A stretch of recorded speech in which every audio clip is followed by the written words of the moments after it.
acción, ¿estamos? Perfecto. Carlos Mladin Alonso, me cargan los vocativos. Yo, 2 cucharadas de la papa al tiro, 7 décadas recién cumplidas. No es necesaria tanta información. Coterráneo mío. Que eso sí es importante. Eso es muy importante, de la Cofradía Magallánica del Calafate. Ex ministro, no, demócrata cristiano sigue siendo, ¿no? Absolutamente. Lo que Yo ya, sigo siendo militante. Lo que a veces dejo de ser es simpatizante, pero militante soy. no estás simpatizando mucho con el partido últimamente. Últimamente no ¿Por mucho, qué, pero Carlos? militante sí. ¿No te gustó esta entrega en bandeja que se hizo a lo Janet que yo- Jara? Lo que yo sostuve y perdí, y traté de incluir algo y no me resultó, no lo logré, que yo creía muy, muy fuertemente que era necesario que la democracia cristiana levantara una candidatura.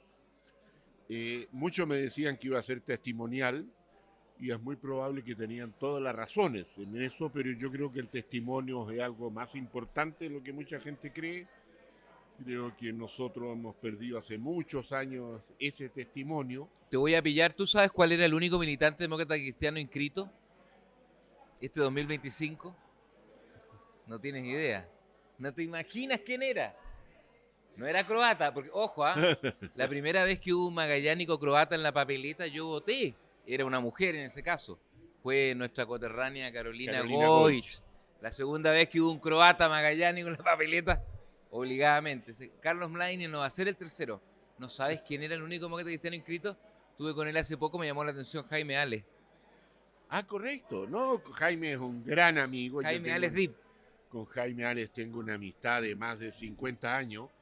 Es un hombre sin duda inteligente y profundamente demócrata cristiano, sus principios, sus valores. Tuve la suerte de conocerlo muy tempranamente. Conocí a su padre, que era un encanto de persona. Ministro de Minería. ¿Coincidieron ustedes? No. De los tipos más divertidos que he conocido. No, o sea, coincidí después en el gobierno de Elvin y por suerte tuve relación con él. Él era ministro de Minería de don Patricio, digamos, y por lo tanto coincidí con él en varias reuniones de los gabinetes. Yo era ministro subrogante de Corfo, entonces me coincidí con él mucho. Era un tipo fantástico, en todo el sentido de la palabra. Un tipo inteligente, divertido, Alejandro Alex Camarne, Dip es Jaime y Patricio. Oye, Carmen, no. bueno, bueno, pero ¿qué vas a hacer, querido Carlos Mladinich Alonso, ahora? Ya no, hoy día partió la franja electoral, viejo, no puedo creer. Se queda menos de un mes. ¿Qué vas a hacer cuando abran la papeleta? No lo sé todavía, no lo he decidido, ya lo ¿Pero veré. cómo si el partido ya tiene un candidato? ¿Tiene No, un tipo obediente o no? ¿O esto es una montonera? Pero reserva, a ver, yo creo que, y lo he entendido así siempre, cuando he tenido diferencias, mi obediencia la dejo en no tratar de hacer en campaña en algo contrario a lo que está haciendo el partido. Pero ¿No vas a hacer campaña por la candidata oficial del Partido Demócrata Cristiano? No, ya no la estás haciendo. No la hice, bueno, pero tuve la... ¿Tú eres anticomunista también, igual que Andrés Saldívar? No, yo para nada, no. Desconozco la opinión de Andrés. No, él dice que el Partido Demócrata Cristiano nació, tiene 2 barras esa flecha roja que va hacia el cielo, y una de esas para vencer precisamente al comunismo. Entonces, sí, pero no, en este caso yo creo que además el comunismo es una cosa absolutamente en desuso. El comunismo se terminó en el mundo en el año 90, el comunismo fue derrotado en toda su expresión. Lo que queda de comunismo es lo que hoy día está vigente básicamente en China y después por añadiduría en Vietnam. Y es un comunismo que ellos llaman socialismo con peculiaridades chinas, pero que básicamente hace un gobierno comunista en todo lo que es derechos políticos. No, nadie va a pensar que haya más partidos que el Partido Comunista en China. La libertad de expresión está severamente restringida. Está restringida la libertad de movilización, está restringida la libertad de opinión. O sea, lo comunista clásico está presente, pero en términos económicos lo que hay en China es algo muy parecido a un capitalismo bastante salvaje. ¿Y lo de Nicaragua y Venezuela qué es? y Cuba, agrégale. Es una cosa Es bastante... folclore latinoamericano. yo creo que lo defines muy bien, o sea, no tiene Gracias. mayor importancia, está ahí como algo folclórico, lamentable, o sea, Carlos Erizos, pero no de la fantástico. Patagonia, estos vienen de Puerto Montt. Pero bueno, igual los podemos comer. Qué rico, Yo siempre he dicho que nuestros erizos magallánicos, por alguna razón, son mucho más feos que los de Puerto Montt, pero son mucho más sabrosos. En Croacia no hay, fíjate, otro día estuvimos con Luca Tudor, me dijo que es fanático de los erizos, me dijo, no, muchas gracias, Rosita. Bueno, Croacia no tiene por qué ser perfecta. ¿Le he hecho esto? Por favor, usted manda. No sabía que le poníamos esto, ya, ahí nomás. Bueno, pero entonces tú, con Jara ni a misa. A ver, no creo que ella vaya a misa, no tengo, pero no es un problema con la candidata, ni un problema, menos aún todavía con el Partido Comunista. ¿No? Yo creo que es al revés, creo que la democracia cristiana, si quería subsistir, cosa que cada vez se le va haciendo más difícil, tiene que mostrar una expresión distinta. Yo creo que en Chile estamos viviendo una situación compleja que va a continuar porque no se ha subsanado, que son los pactos electorales. Los pactos son algo espurio, y lo digo con todas sus palabras, espurio. La gente vota por un candidato de un partido, pero no sabe si va a terminar beneficiando a otro partido. ¿Y cómo podemos Un evitar eso? gran militante comunista, digo, yo voto por el Partido Comunista porque creo por un comunista, y termina beneficiando a un radical, a un demócrata cristiano, que no es lo que él quiere. ¿Cómo se soluciona eso? Primero, haciendo lo que existía en Chile hasta el año 73. Los pactos estaban prohibidos. Los partidos se presentaban con sus propios candidatos. Si un partido obtenía un porcentaje de votos, lo ideal era generar un sistema que le permitiera acercarse a ese porcentaje del Parlamento. Habían 10 cupos, el partido ponía 10 candidatos. No, el otro partido y si el partido obtenía, habían 150 diputados y un partido obtenía un 10% de los votos, lo ideal era que tuviera 15 diputados. Eso es un problema de matemática electoral, a veces obtenía más, a veces menos, pero eso era. Y los pactos se hacían después. Es decir, yo quiero gobernar, para gobernar necesito a lo menos 80, 90 diputados, pacto con el Partido Socialista, con el Partido Radical, pero los que son asignados a mí es porque yo los gané con mis votos. La gente eligió a un partido, la gente votó por un partido. Y eso creo que no está pasando hoy día y es muy lamentable. Tenemos 20 partidos en el Congreso. El Congreso, con todo el respeto por el Parlamento chileno, es una montonera de gente dispersa. No, ni siquiera son los partidos, o sea, tú tienes, cada más persona se siente que sueña sus votos, porque el otro error que cometemos es no votar por el partido.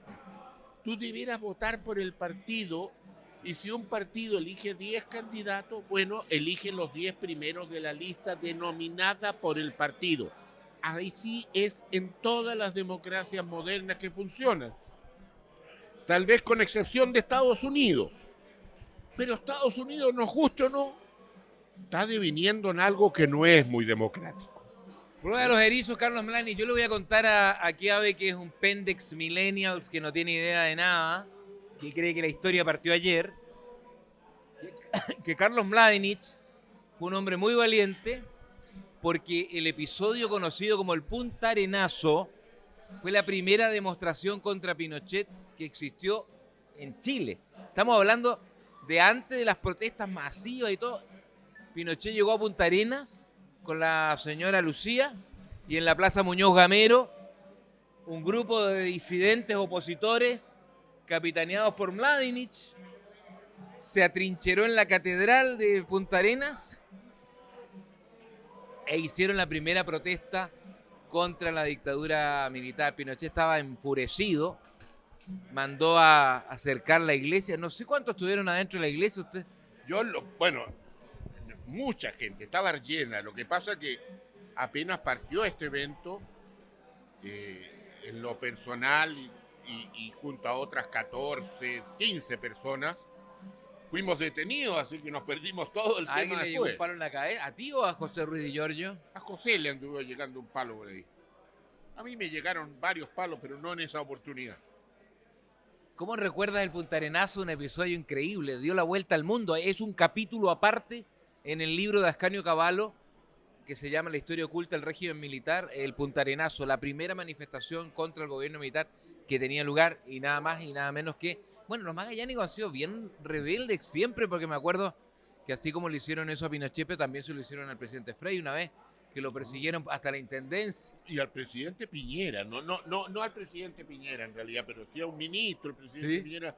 Hubo una manifestación, ¿te acuerdas cuando se subía el precio del gas? ¿Qué les algo pasa a así? ustedes los magallánicos que son A tan... ustedes los magallánicos. Yo creo que ayuda un poco el aislamiento, el sentido de aislamiento, el sentido de pertenencia. No lo sé, pero ahí, bueno, esto se organizó, se hizo. Creo que fue importante. Yo me encontraba entre aquellas personas, Claudio, que creía que la idea de mi camarada Elwin, fundamentalmente mi camarada Elwin, de decir, mira, no hay muchas posibilidades de llevar adelante algo contra Pinochet que no sea distinto de ganarle en su sitio, y su sitio es prepararnos para ganar el plebiscito. Pensé, junto con mi amigo Jaime Ales, que mencionabas tú, y otros más, que era un error. Lo pensemos mucho tiempo. Pensé que era imposible que la dictadura de Pinochet permitiera que esto así ocurriera, y que por lo tanto no existía otro camino que seguir actuando con el camino de la movilización social. Nunca creí que era posible un camino de reivindicación armada. No porque frente a una tiranía, la vía armada es una posibilidad legítima, como sucedió cuando Chile se independizó de la corona española, o en fin, sino porque creía que no existía ningún elemento objetivo que nos permitiera tener alguna posibilidad de éxito. Tanto es así que quienes fueron por el camino armado, si uno le pregunta cuáles eran tus objetivos y trata de determinar tus éxitos, no encuentras ninguno, salvo tal vez el objetivo de asesinar a Jaime Guzmán, que lo logran. Pero lo logran cuando ya había democracia en Chile. Entonces, obviamente yo tenía una discrepancia con esa gente, pero sí creía que a través de la movilización social era posible presionar el régimen. No se logró de esa forma, pero lo que sí logramos es que toda esa fuerza que se había reunido para hacer movilización social se transformó en una gran fuerza para decir a la gente, podemos inscribirnos y podemos ganar, porque nos podemos organizar para decirle al mundo quién ganó y hacer imposible que Pinochet desconozca los resultados electorales. La movilización al final nos llevó a eso. Pero sobre todo cuando aparecen hoy día unos jóvenes que dicen, no, esto no se ganó con un lápiz y un papel. Claramente no fue un lápiz y el papel solamente, claro que no. Pero cuando tratan de decir, no, esto fue una mezcla de lucha. Mire, no nos pasemos películas baratas. El plebiscito fue el día, el mes y la hora que el dictador fijó que iba a hacer. Lo que nunca esperó el dictador es que iba a perder. Pero logramos nosotros adelantarlo medio día, un día, decir, no, mira, se vio tan arrinconada la dictadura que en vez de ser en octubre del 88, ¿fue en septiembre? ¿Fue en julio? ¿Tuvo que adelantar? No. Fue en lo que él determinó en Chacarilla cuando se aprobó la Constitución del 80. ¿Cuál fue el ánimo importante que logró la oposición de esa época? Lo que se llamó la concertación por el no, es convocar a millones de personas. Tú mencionabas Punta Arenas. Nos dijeron y nos autorizaron a reunirnos en la Avenida España, a la altura de la calle Sarmiento, frente a lo que es los viejos edificios de la empresa de electricidad de Magallanes, Pero era una explanada enorme. ¿Qué posibilidad había de llenar eso? Nada. Nos mandaron a hacer el ridículo. Desde muy temprano empezó a llegar gente desde la población 18, desde Playa Norte, desde el barrio sur, de todas partes, y no cabía un alma. Se veía llena la Avenida España, lo que era imposible. Bueno, eso llevó al triunfo del no. Eso llevó al triunfo. Por lo tanto, no es solo, no, mira, fuimos, no, pero tampoco nos pasemos. Esta fue una lucha pacífica. Y finalmente, guste o no las palabras, terminó siendo una transacción, una transición pactada. Ganado el no, había que modificar cosas de la Constitución del 80 que no iban a hacer posible que un gobierno se instalara. Se produce una negociación, con todas sus letras, entre las fuerzas de la concertación por el no y personas que nombra Pinochet de la dictadura para eso. Se produce esta negociación, se hace un plebiscito para modificar la Constitución del 80, que se sigue llamando Constitución del 80, pero ya el año 89 se le hacen una cantidad enorme de modificaciones y que se aprueban por más del 90%. Los dos plebiscitos siguientes que se han hecho de la Constitución chilena no solo no han tenido una alta aprobación, los dos plebiscitos siguientes han sido rechazados. Por lo tanto, la legitimación de la transición chilena está en el origen del voto popular. Gústele, como dirían el cómico, gústele a quien le gústele. Oye, de verdad, del plebiscito de la reforma del 89 nos saltamos a este de la constituyente, ¿no? Como plebiscito, claro. Qué increíble. Pero tu partido no dio un buen espectáculo después de ese plebiscito. Yo creo que, cuando digo que a veces milito y no simpatizo eso, yo creo que fue un error.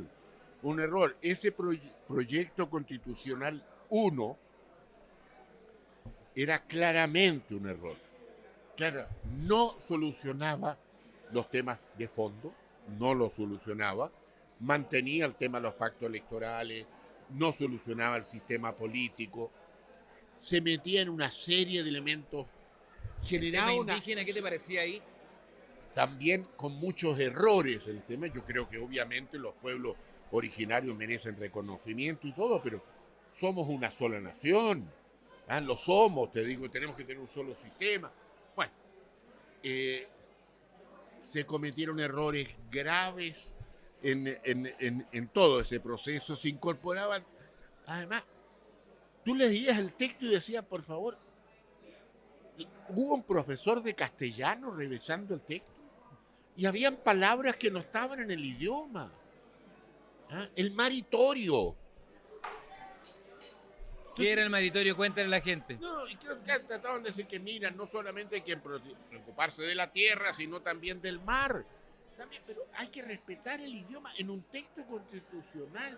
Bueno, viene después otro experimento. Yo creo que había alguna razón. ¿Tú rechazaste las dos veces?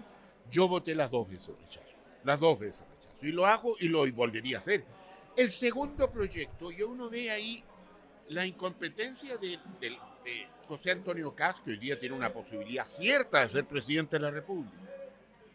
Cuando tiene todo como para poder lograr un acuerdo importante de hacer una constitución que integre a mucha gente, se da el gusto de arrinconar a su grupo y llevarnos a una constitución 2 partisana como la primera.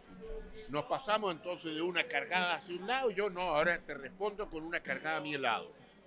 Pero se enfrentaban a qué, y ahí estuvo lo ridículo de los quienes hicieron la propuesta 1 y lo ridículo que los que hicieron la propuesta 2, que se olvidan de que el decide no es el grupito que se reúne a redactar, decide el pueblo.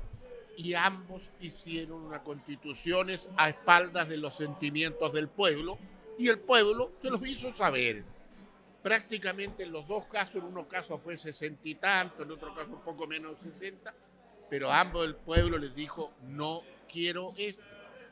Y en la elección inmediatamente anterior, a ti me da la impresión que hiciste lo mismo que yo. O sea, fuimos a una gran, ya ni me acuerdo, pero estaba Yana Proboste, ¿no? ¿Sí? En la previa. Y después en la final, Boric y Kast votaste por el coterráneo, ¿o no? Yo voté por Boris, sí. ¿Estás arrepentido? No, no, pues, a ver, voy a hacer, ¿Tú la- conoces a los Boric por supuesto, a ver, de si la tú te, cuna? Que no era de mimbre. si tú te vas a la historia de nuestra familia, bueno, están íntimamente ligadas. Mi Los papá, Mladinich con los Boric. claro, mi papá era compadre de Benjamín, era un discípulo del obispo Vladimir Boroich, un tipo inteligente, culto, brillante, que alguna vez en la Tío historia, abuelo del presidente, para quienes alguna no. vez en la historia magallánica debemos resaltar más su figura. Un tipo de una cultura y una inteligencia que yo lo conocí de muy niño, porque en los cumpleaños de los Boris siempre asistía a él. Capaz que hiciste la Lo comunión que con pasa él. es que mi padre era muy amigo de Benjamín, era compadre con Benjamín Boris, un hermano del obispo, y muy amigo de Lucho, el abuelo del No, Lucho es el papá del presidente, po. no, pero Lucho abuelo. Ah, Escarpa. No, Lucho, no, Boris Hernosia, Ah, ¿ya? perfecto. ¿Ya? Que es papá de Luis Javier Boris Escarpa, ¿ya? Que es el padre de nuestro presidente. Ese ya es más o menos coetáneo tuyo, idea mía. No, Luis Javier se casó muy viejo. Luis Javier tiene, yo diría que 10 años, Maquillo. Luis Javier, tú que eres magallánico, para que te ubiques, es compañero de Vladimir Misa, de Boris Ah, tiene Stipis. 80 años, tiene ¿no? 80 años. Ellos compañeros de colegio de ese lote. Pero él se casó mucho mayor que nosotros y por lo tanto su hijo mayor es menor que mi hijo mayor. Entonces yo me vi enfrentado a tener un presidente de la República que siempre había sido mayor que yo en la historia de Chile. De la noche a la mañana pasé que el presidente de la República no solo era menor que yo, sino que era menor que mi hijo menor, lo cual fue un golpe terrible. ¿Por qué voté por él? La tentación de tener en la presidencia de la República un magallánico, un descendiente croata, era algo que no podía dejar pasar. Y creo que el presidente Boric, más allá de eso, ha tenido una evolución en su presidencia de la República, ¿no? Los que tratan a este gobierno como quebrado, como no así, no resiste el más mínimo análisis profesional y serio. Yo soy de los que me suman, los que creen que Chile está teniendo desde hace más de 15 años un crecimiento bajo, que no hemos invertido lo suficiente, que nuestra productividad, la productividad está desmejorada. Pero aquellos que dicen que este es un país quebrado, que es un país en crisis, por favor, digamos. Que pasan varios pueblos. Y además lo dicen mostrando admiración por el vecino Argentina. Tú sabes, Claudio, lo que yo quiero a los vecinos argentinos, lo que me gusta Argentina. Pero ellos tienen un problema grave de verdad. Grave de verdad. El doble de endeudamiento que Chile. Tienen en un mes más de la inflación que Chile tiene en un año. Entonces, por favor, guardemos las diferencias. ¿Tú crees que Y yo Boric creo que, ojo, fíjate que Boris tuvo el carácter para el primer año de gobierno, hacer una restricción fiscal, porque por decisiones que no voy a criticar del gobierno de Piñera, había endeudado al país y había generado un gasto público gigante el último año de gobierno. Bueno, pero hubo pandemia. Pero, y por eso digo que no voy a criticar, porque hubo una pandemia y él se la... Yo tengo mis críticas también a la cantidad de dinero, cómo se gastó y dónde. Pero hizo lo que en lo general era correcto. Pero después el gobierno que venía tenía que tener el carácter para decir, no, esto se acabó. Se acabó. ¿Qué ha pasado en el mundo? En que muchos gobiernos no han sido capaces de terminar con el gasto que dejó la pandemia y decir, esto se acabó. Y hoy día tienes a Europa y tienes a muchos lugares con sobreendeudamiento gigantesco porque no fueron capaces de retroceder el gasto. Boric lo hizo y eso merece reconocimiento. Oye, Boric, a diferencia de los políticos que nosotros conocíamos antes, terminaban en el Palacio de la Moneda como el corolario de una larga carrera política. Este lo hizo todo al revés. Este debutó siendo presidente. ¿Tú crees que se va a jubilar con 40 años, con una gran jubilación por lo demás, que le va a permitir estar en permanente vitrina, que va a aprender, que se va a convertir en un gran líder socialdemócrata y que va a volver a ser presidente de Chile? Yo creo que tiene, obviamente, no hay que ser ningún analista experto para eso, que él tiene una posibilidad cierta de volver a ser presidente de la República y yo me atrevería a decir que lo va a intentar. No soy quien yo para darle consejos ni para darle nada. Si yo estuviera en los zapatos de él, con la edad que tiene y con ciertas características que a mí me da la impresión, o a mí me has dado a entender que tiene, yo de él me iría a algún lugar interesante de alguna gran universidad europea a estudiar, a encerrarme a estudiar política, ciencia política, un par de años. Yo creo que él no terminó muy abruptamente, o sea, terminó su carrera universitaria, no se tituló, nada tan dramático. Conozco una cantidad enorme de compañeros. Pero no de presidentes de la República. Ah, no, por cierto que. Pero tampoco conocía nunca un presidente de la República tan joven. Pero creo que es una posibilidad de él de hacer un crecimiento personal. Y yo no lo despreciaría, porque realmente la tentación es lo que dices tú, él va a ser una figura sí o sí, los expresidentes son una figura. El presidente Elwin usaba una frase, decía que los presidentes en alguna medida, los expresidentes eran como esos jarrones chinos enormes que te regalaban, decía, ¡ay, qué lindo que es, pero ¿dónde mierda lo dejo? Bueno, eso pasa un poco con los presidentes, son muy bonitos, muy aplaudidos, pero ¿dónde dejo? ¿Dónde dejo? Y siempre es un poco incómodo, sobre todo cuando están ahí. Pero es una decisión que tendrá que tomar él, sin duda tiene muy poca edad, por lo tanto tiene una carrera política por delante notoria. Lo importante es cómo se va a organizar la política en Chile, primero quién va a ganar esta elección y cómo se va a organizar. Hay un vacío. ¿Te costaría mucho, por ejemplo, votar por él y Matei a ti? Porque es algo que se ha venido dando en mucho mundo ex concertacionista que no quiere estos extremos.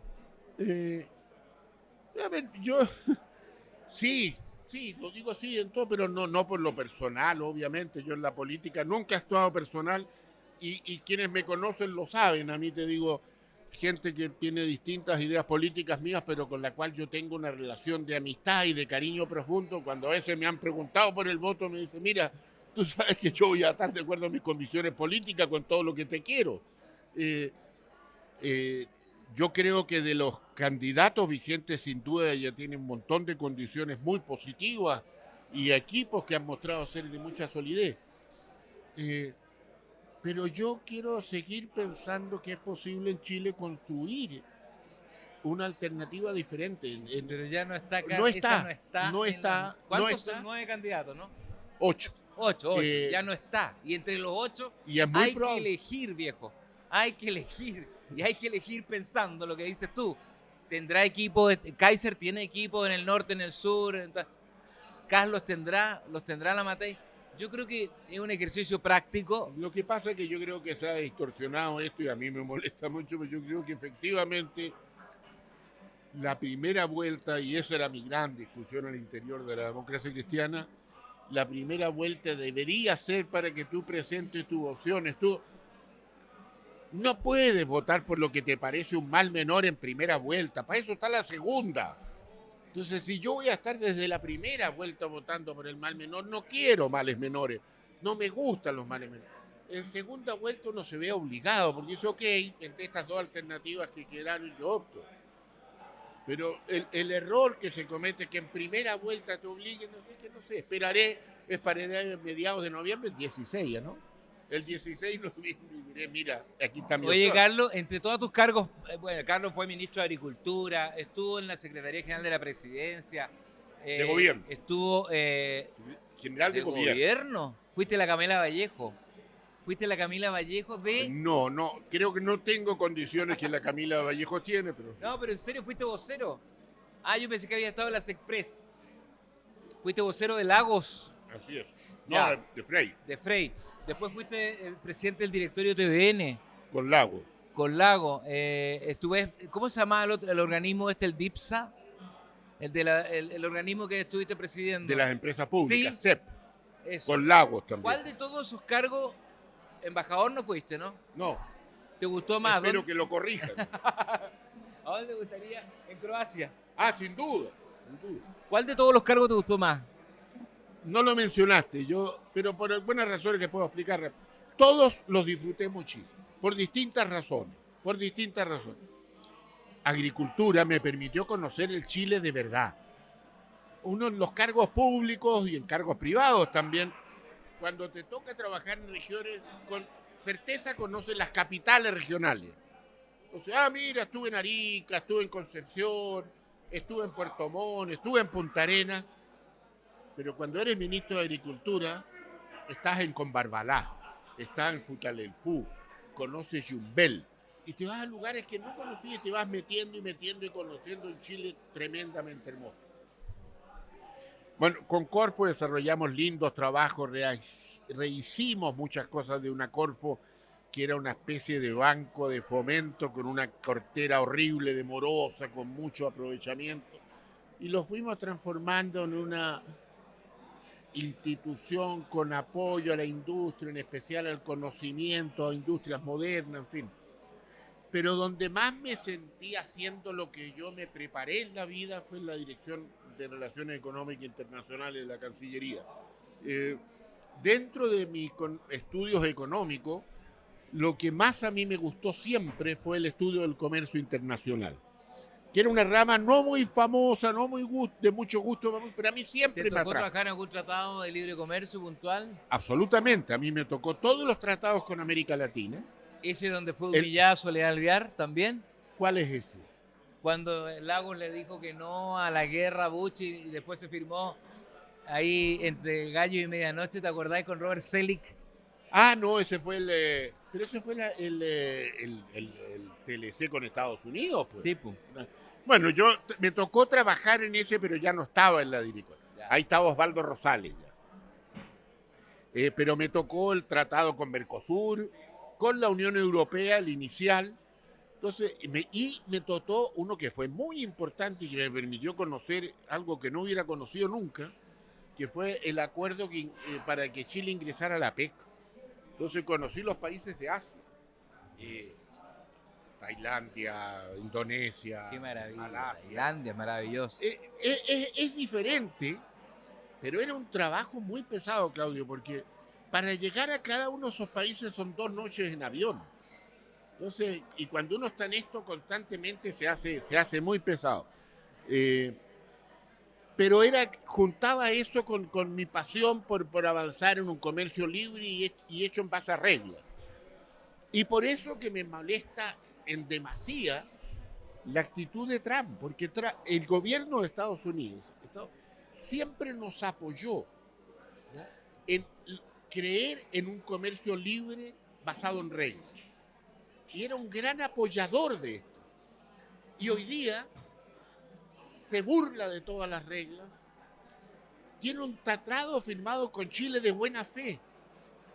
Si tú me hubieras preguntado a mí como negociador chileno, si hubiera esperado alguna vez que mi socio Estados Unidos simplemente de la noche a la mañana hubiera desconocido el acuerdo porque sí, sin ningún argumento. O sea, sin decir, mire señores, dejo de huevo porque ustedes hicieron tal cosa. No, lo hago porque soy yo y soy el matón del barrio y yo mando. Y le implico de la noche a la mañana de 0 a 10% de arancel. ¿Por qué? Porque se me plantó el carajo. No lo hubiera pensado nunca de Estados Unidos. Y hoy día es ese el país que está yendo contra el libre comercio. además convencido que esto va a ser Make America Great Again. Lo que va a lograr el señor Trump es hacer grande a China y que Estados Unidos se empobrezca más. ¿Cuándo? No te digo este mes, no te digo el próximo mes, pero acuérdate que alguna vez nos juntamos en el pello y que Estados Unidos va a ser más pobre de lo Si que hay es hoy algo que día. los chinos saben hacer es esperar. Exacto. Oye, qué entretenidísimo conversar con Carlos Mladenich Alonso, un dirigente demócrata cristiano de un partido que lamentablemente, yo no sé cuál será la ficha hoy día de la militancia del Partido Demócrata Cristiano. No sé cuántos camaradas quedan vigentes, quedan algunos. Pero, ¿qué le pasó a la democracia cristiana? Un partido que el año 65, por poner un ejemplo, un año después del triunfo de Frei en la Marcha de la Patria Joven, copó todo el país era demócrata cristiano. Había un dicho que decía, o todos fuimos, somos, seremos, o alguna vez fuimos demócrata cristiano. ¿Qué le pasó? ¿Por qué, Carlos, hasta el Partido Radical, que tiene un siglo y medio, todavía se ve con cierta influencia, y la DC nunca más? Y triste, porque ¿Tú vas al partido, a las reuniones, Sí, participas? participo a nivel local. Tengo un partido en mi comuna que es Providencia, con gente linda, y nos juntamos, desgraciadamente, gente bastante mayor. Pero a ver, pasaron varias cosas. Yo creo que la democracia cristiana a la que yo entré, que entraron prácticamente todos los amigos que conozco y comparten la militancia, era una expresión de lo que yo podría definir como un catolicismo progresista. Leíamos la encíclica de la Iglesia Católica, nos juntábamos con nuestros curas en los colegios y seguíamos cursos del Evangelio y lo interpretábamos y lo veíamos de una manera más orientada a lo social. Y ese catolicismo social, la acción social católica, empezaba a tener como una vertiente política en jóvenes políticos cristianos, católicos además. Y claro, la gente menciona, oye, pero Jaime Castillo nunca fue creyente. Era Y es agnóstico, verdad, era agnóstico. don Jaime era agnóstico. Pero si tú lees un montón de documentos de don Jaime, están escritos justamente para decir cómo la DC se inspira en el humanismo cristiano. Y lo escribe don Jaime, que era agnóstico. Entonces, no es que era un ateo que no creía en esto. No, él simplemente no tenía el don de la fe. Como Benninger o como Genaro Arregada, para nombrar dos. Exacto, que eran también agnósticos. Pero esto era eso.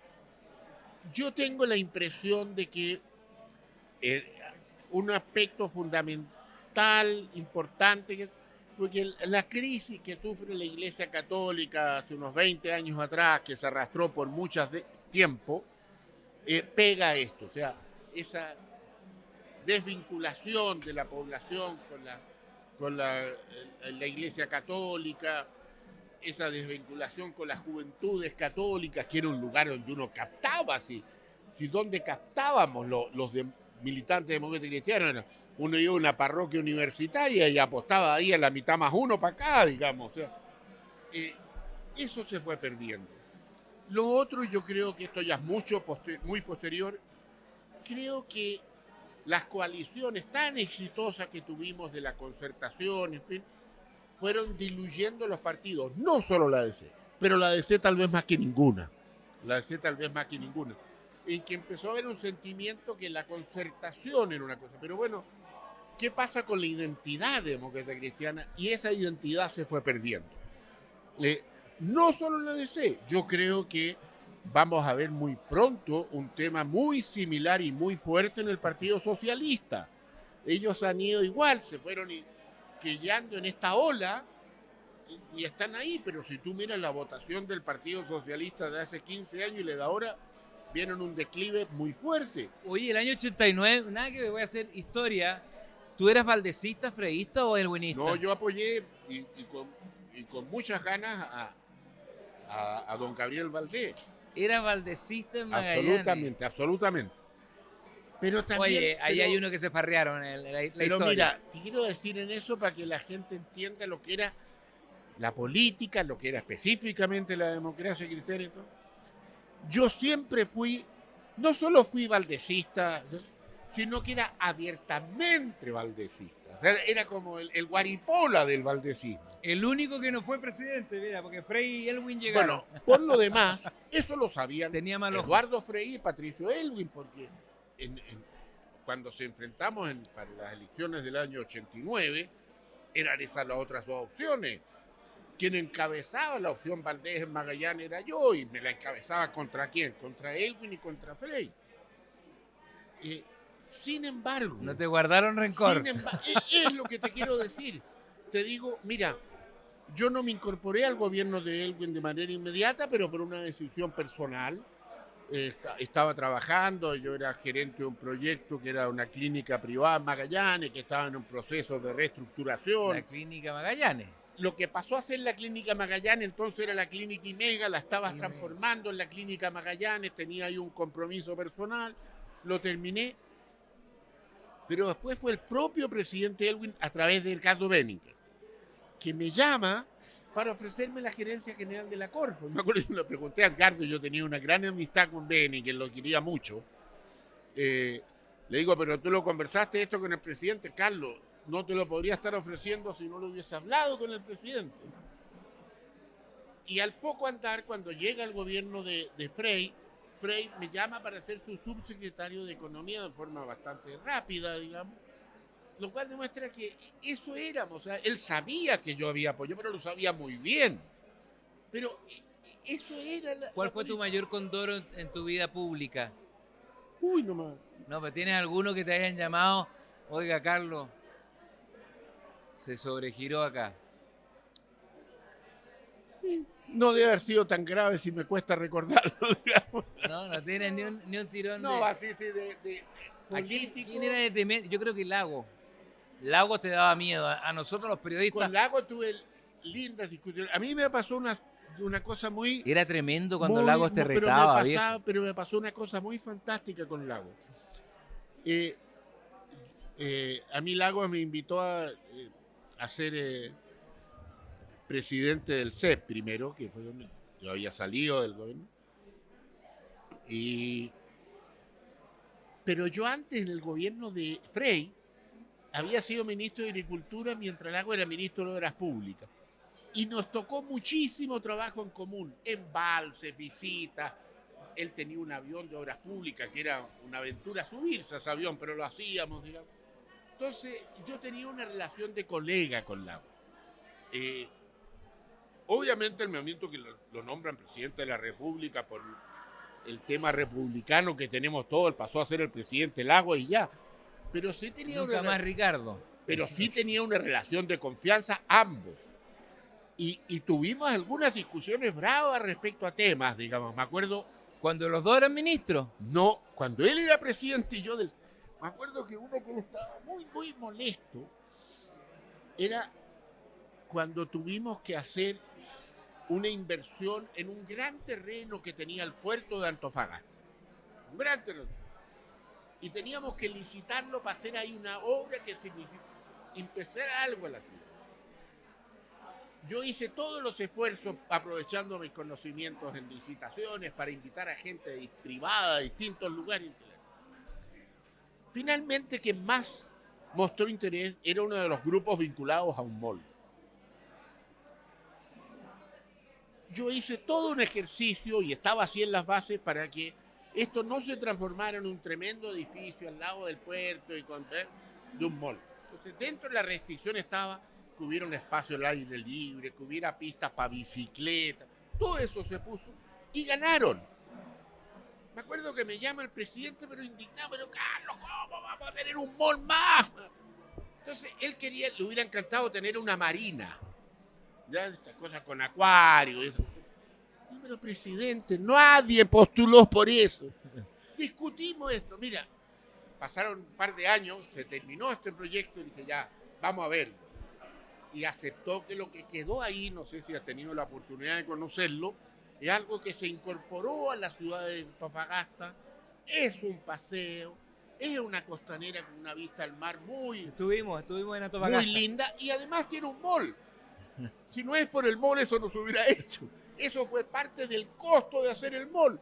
Y así lo negociamos y resultó. Pero él estaba muy enojado. Pero es un tipo fantástico. Ricardo Lagos es un tremendo presidente. ¿Y de la Michelle República. Bachelet? ¿Cuál fue tu vínculo con ella? Mucho menor. Michelle tenía más vínculo incluso con mi mujer. Ellas trabajaron juntas en el Ministerio de Salud. En algún momento compartían oficina. Así que mi conocimiento con ellas más a través de Flor. Y trabajé con ministros de la presidenta Bachelet. Yo tenía una muy buena relación con dos de esos ministros, con Andrés Velasco, que era ministro de Hacienda, que me llamó un par de veces a que le ayudara en cosas, y en la parte final de su periodo, después que él se hiciera una operación de trasplante de riñón, estando yo incluso de vacaciones con Flor en Roma, me acuerdo, un día estoy tomándome un café, ni más ni menos que en Vía Véneto, y me llama Mundo Pérez y me dice que, bueno, que él ha tenido esta operación y que requiere que alguien que lo apoye. Y yo, feliz, digamos. Yo tengo una amistad larga con el Mundo que se mantiene hasta el día de hoy. Trabajamos muy bien. Él tenía una relación muy especial con la presidenta Bachelet. Y creo que fue importante ¿Y a Pinochet para te Bachelet. tocó verlo después en las cosas sociales cuando eras ministro? Me tocó verlo. En el Club Militar de los solamente Curros. verlo. No, No en el Club Militar. Nunca saludarlo, darle la mano. No, me tocó ver. Y la verdad, voy a contar una anécdota. En algún momento, porque obviamente sabían lo que a mí me hubiera molestado, en algún momento, el subsecretario así se llamaba en ese entonces, el subsecretario de Guerra, me dice, estábamos en un cóctel, me dice, Carlos, mira, te voy a presentar a un amigo como para que me dé vuelta. Conociendo a mi amigo, el subsecretario de Guerra, yo le digo, vengo en un rato más, me alejo. Y claro, detrás de él tenía al general Pinochet y me quería hacer pasar por la ignominia, pueden darle la mano. Pero no, nunca me tocó saludar. ¿Y quién es el Yo subsecretario? tengo si de alguien ¿Quién era el tengo, subsecretario de Guerra? Gracias. Jorge Burgos. Jorge Burgos Si de algún Varela. personaje tengo la peor opinión que puede tener, es del dictador Pinochet. Por todo. No solo una parte son la violación de los derechos humanos, pero después la corrupción, que me tocó conocerla en detalle. O sea, la corrupción, te digo, llevada a cuentas brujas, a dineros mal habidos. Yo tenía un compañero de colegio que le tocó ser escolta de él. ¿McLean? ¿Ah? ¿McLean? Bueno, ¿El que iba en el atentado? ¿Era Bueno. compañero tuyo? le pidió abrir cuentas a él. Bueno, y McLean está procesado por eso y nunca quien le dio la orden le dijo, no, yo lo mandé. Esto era mío. Esas platas no son del señor McLean, son mías. ¿McLean está vivo? Yo no lo he visto hace muchos años, pero imagino que sí. Es un hombre tan joven como yo. ¿Tú nunca soñaste con terciarte la banda, la verdad, la firme? ¿Lo pensaste Pero alguna por vez? cierto, desde muy pequeño. ¿Todavía quieres ser presidente? Por supuesto, pues, claro, pero, ¿sabes? Mira, que a alguien que le guste la política te diga que no sueña esto, por cierto que sí. Por decirte algo, yo manifesté mi profunda molestia cuando me dijeron que se terminaban los senadores designados, porque se terminaron justamente cuando yo había empezado a cumplir uno de los requisitos, que era tener una cantidad de años como ministro de Estado. ¿Te acuerdas que uno de los senadores designados tenía que ser el ministro de Estado? Entonces, haber sido senador designado como lo fue mi amigo Edgardo Benninger, era un placer enorme, Fue porque designado Bellinger, claro. tú hacías toda la pega que le correspondía a un senador, el trabajo de comisiones, entonces así, y no había ningún distrito que ir a darle cuenta, pues. Ni hacer campaña, ni No, puerta a pero puerta. nada de esas cosas. No. Ahora, era lo menos democrático que hay, pero bueno, algún costo hay que pagar. Pues. Así que era Valdecita. Don Gabriel tuvo mala suerte hasta para morir porque yo le había hecho una gran crónica aquí, había una gran crónica. Gabriel Valdés se merecía una crónica mínimo 30 minutos en Televisión Nacional. Y la teníamos guardada, estaba muy enfermo. Y tuvo la mala suerte de morir el mismo día que Camiroaga. y comprenderás que pasó de una crónica de 30 minutos a algo mucho más reducido. Y Gassi Jalil Trebotic, amigo nuestro, con su sabiduría magallánica, dijo Fariña, hasta para morir hay que tener suerte. Así es, yo recuerdo lo que tú dices porque yo vivía en Washington y obviamente, como correspondía, además vine al funeral de don Gabriel. Como te digo, era un hombre fantástico, culto como pocos, inteligente, con un sentido del humor muy especial, pero además con nobleza. A mí, yo había conocido, pero él yo creo que prácticamente no se acordaba, había conocido a don Gabriel en Nueva York, en un pueblo de Nueva York cercano a Nueva York, se llama Larchmont. Él vivía ahí y en los años 70, fines de los 70, fui por primera vez a la ciudad de Nueva York, hermosa. Él tenía un cargo en Naciones Unidas. Era subdirector del PNUD. Y con algunos amigos, me acuerdo, Carlos Eduardo Mena, que acaba de fallecer hace poco, Martín Poblete, que vive, fuimos a visitar a... No, Carlos Eduardo Mena, que también vivía en Larchmont, organizó un almuerzo en su casa e invitó a don Gabriel. Y fuimos con Martín Poblete a la casa de Luis Eduardo. Eugenio Ortega y Carmen vivían también por ahí cerca. De regreso a Nueva York me trajo doña Silvia con don Gabriel, nos dejaron en Manhattan y de ahí nosotros vivíamos en Queens, así que nos fuimos a Queens, que es una isla al lado. Él yo creo que no se acordaba de esto, fue la primera vez que lo vi, un tipo maravilloso, inteligente, culto.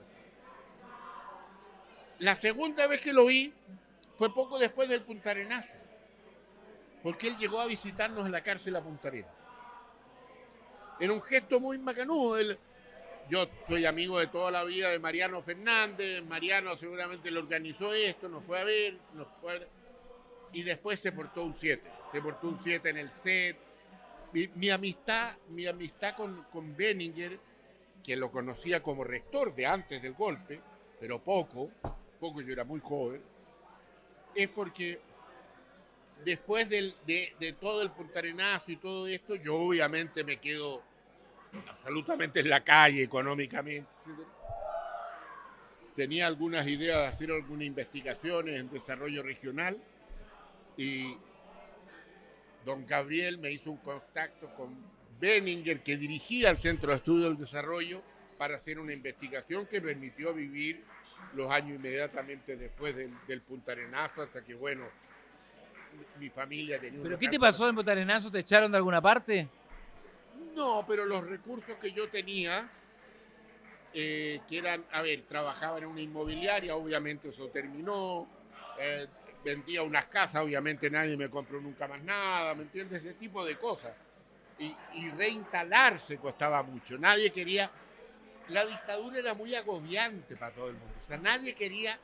Tú te transformabas... Mira, no voy a dar nombres porque es muy odioso. Amigos míos de la universidad, ¿ya?, viajaban a Punta Arenas de vez en cuando porque trabajaban en empresas privadas. Y una vez me acuerdo, uno me dice, oye, ven a verme al hotel. Voy. Y me dice, no, pero sube a la pieza. Era hasta medio raro. Pero claro, era un costo para ellos que lo vieran conmigo. ¿Ya? La dictadura era muy agobiante. Muy agobiante. Entonces te veían a alguien y te marcaban. Incluso otro gran amigo, ya bastante más adelantado, que él es muy de derecha, pero es muy buen amigo, me acuerdo, Álvaro Vial, llegó a presentar el libro de Lavín. ¿Ya? Imagínate qué tan de derecha era. Y en el Cabo de Horno. Y de repente yo voy entrando al Cabo de Horno y siento un grito, Álvaro se acerca, me abraza, delante de todo el mundo dice, oye, no, yo me voy, pero no podemos dejar de vernos, comamos en la noche, comimos en el hotel en la noche, oye, toda la prensa austral, los medios allá, uy, cómo estos dos opositores políticos, porque la nobleza hace que tanto de la parte de él y la parte mía, uno tiene que ser capaz de convivir con gente que piensa distinto. Con la gente que piensa igual no es ninguna gracia. Oye, los croatas de Antofagasta parece que son más famosos que los de Punta Arenas. Los de Punta Arenas son cuánticos porque no figuran tanto, pero cuando llegan llegan a la moneda al tiro. ¿Ah? Porque los croatas que uno conoce, los famosos, son casi del norte. O sea, yo me acuerdo de Radomiro Tomic, no era de Magallanes. Pero hay de los dos. Bogdanovic, Peter no, Rakicevic. pero Magallanes tiene, está Roque Esteban Escarpa, están los hermanos Jaxis. Pero conocidos para nosotros, pero pero nuestro gran premio nacional de Ramón Díaz es un tremendo Eterovich, escritor. de veras. Tremendo escritor, no, si tenemos. No, habrá tenido que ver que Boris le ha dado los premios. No nos minimice. Boris le está dando los premios nacionales a Magallánico. Se lo dio a la Pati Estambo. Como corresponde. Y a Mariano Muñoz. Oye, querido Carlos, ha sido un gustazo enorme. Ya este niño que es implacable con el tiempo me está haciendo señas. Políticamente tú dices que hay que esperar a la segunda vuelta, que no nos anticipemos, que todavía hay patria ciudadano, como diría Portales. Yo tengo no la está impresión, todo perdido. No está todo perdido, pero tengo la impresión. Pero está todo paralizado, Carlos. ¿Por qué no hay inversión? Por lo que yo creo que... ¿Por qué caímos en esta permisología enfermiza? Y que eso tengo la impresión lamentable que no va a cambiar. El hidrógeno verde en Magallanes, ¿por qué no? Ahora. No, a ver, eso da para una conversación larga. Vamos a hacer otro caso. Pero yo te digo, en el tema de política, no, creo que tenemos una alta posibilidad que vamos a tener un próximo presidente y que vamos a tener al poco andar el tema de acusaciones constitucionales, oposiciones tremendas. ¿Sí? Los países crecen cuando se logran acuerdos importantes y no veo disposición en estos candidatos. No veo una mayor disposición a lograr ese acuerdo amplio, grande, que pasa por cambiar este sistema político perverso. En fin, yo creo que Chile no va a quebrar. Chile no está quebrado, Chile no va a quebrar. ¿Se va a endeudar? Es probable que logremos, así debiera ser, si el gobierno es responsable, mantener el endeudamiento. Ojalá no endeudarse. Me refiero cuando digo se va a endeudar, ¿va a pedir más? Por eso digo, no debiera ser capaces de empezar a bajar eso y no superar lo que se ha autocomprometido. El tema del 45% de endeudamiento no es una meta en sí mágica.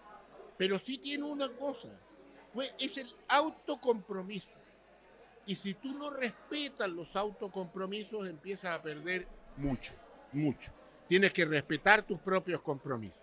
Creo que el riesgo que corremos es tener una calma, tranquila, permanente, mediocridad. Es el riesgo. Seguir creciendo al 1,9, al 2,1, tener inflación controlada, yo creo que eso lo vamos a lograr, pero que en términos de crecimiento, la productividad plana, la inversión bajita como ha sido los últimos 15 años. Maestro, este señor es un ícono magallánico. El maestro Aiza es un músico. Hola, encantado. Carlos Mladenich. ¿Usted podríamos despedir a nuestro invitado hoy día con la canción magallánica? ¿Cuál es la que usted conoce? No le voy a pedir que cante el Tamo Daleco y todo eso, porque eso ya son palabras mayores. La más emblemática que aprendí con el gran maestro Pedro Mesones. Porque... Póngase por acá para que lo capte el micrófono. Ah, ¿el ovejero? El ovejero, por supuesto. Perfecto, vamos a terminar agradeciendo. El chileno y un homenaje a tan santa tierra, ¿no? Que han llegado tantas lindas personas al arte, al periodismo. Carlos Mladenich no está cerca de las estancias magallánicas.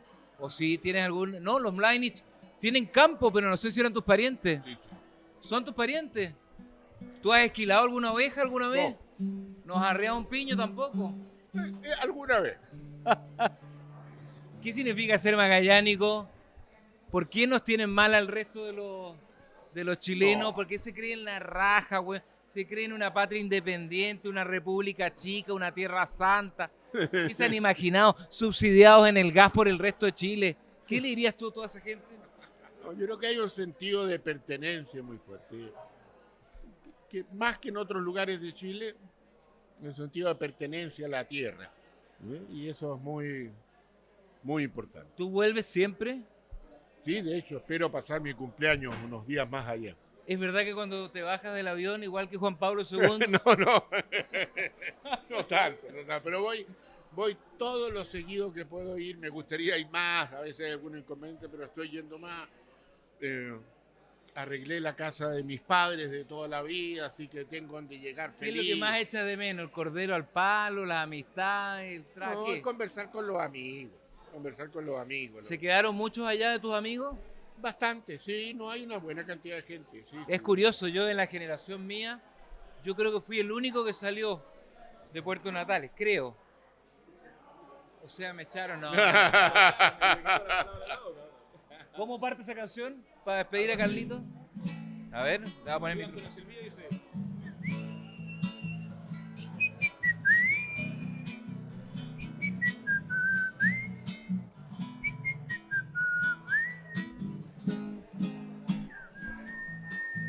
Punta Arenas ya Quedando atrás. Y la Sierra son cumbre más y más, el blanco camino que los viajeros dejan en su vida, vida que el viento azota sin compasión, detrás de un piño que a veces muere de frío, detrás de las esperanzas que nunca son, el lejos se siente el grito de los viajeros. estampa que se recorta en El tiempo y arriando ese piño eterno bailo caballo, Buscando a la más pequeña, su perro va con botas, sombrero y poncho, bailo vejero, estampa que se recorta en el gris del tiempo, mientras se va alejando, oye un ladrido, Punta Arenas ya quedó muy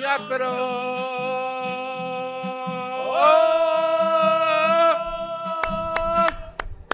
Maestro Aiza de los Guasos Cochinos Descendientes, Carlito. Carlos, un gusto. Vamos a Igual, hacer Aiza. un Gracias. nuevo podcast con Carlos Mladen y Alonso. Cerramos aquí, chicos.